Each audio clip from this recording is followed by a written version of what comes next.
Bir үйленген жігіт келіншегі қатты ауырады. Ұзақ ауырып болмағаннан кейін жаңағы біраз әбігерге салады. Содан жаңа күйеуі маған мұндай ауру келіншек керек емес деп, ата енелері де жаңағы бұндай ауру келін керек емес деп. Енді біраз сөздер болады арада. Қызды төркініне апарып тастайды. Қыз төркінінде біраз уақыт ауырып, кейін дүниеден өтеді. Қайтыс болады.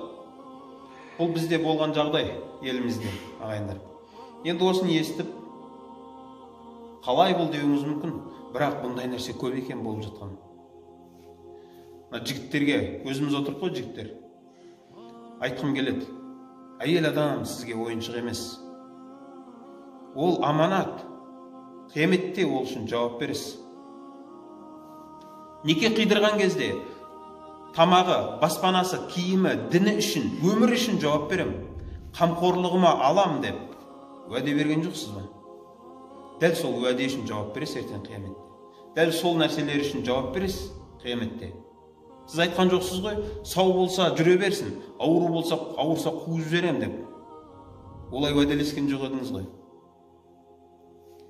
Керек десеңіз, кейбір жігіттер енді әзілдеп айтатыны, шынымен айтатындары бар екен. Жаңа қыз баласын денсаулығына қарап, ауырмағанын алу керек екен деп. Ағайындар, шындап келген кезде сіз жақсысын алғыңыз келеді. Бірақ Алла тағала айтады, теңіңді аласың дейді. Қыздар да жақсысына күйеуге шыққысы келеді. Бірақ оларға да дәл сондай, теңің етесің. Лайық, әркім өз теңіне лайық.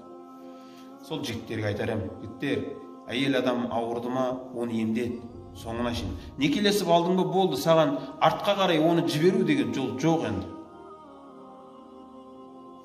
Өзіңіз ойлаңызшы, сен ауырып жатып қалсаңшы, әйелің әбігерге түсіп қарайды ғой. Бұндай ауру еркек керек емес деп тастап кетсе, сен қалай болар едің? Ал жаңағы кейбір ата енелер болса, келін ауырғаны үшін жазғыратын. Оларға да айтар едік. Келініңізді неге қызыңыз сияқты көрмейсіз? Қызыңыз ауырса жәніңіз шығады ғой. Дәл солай неге келініңізге қарамайсыз?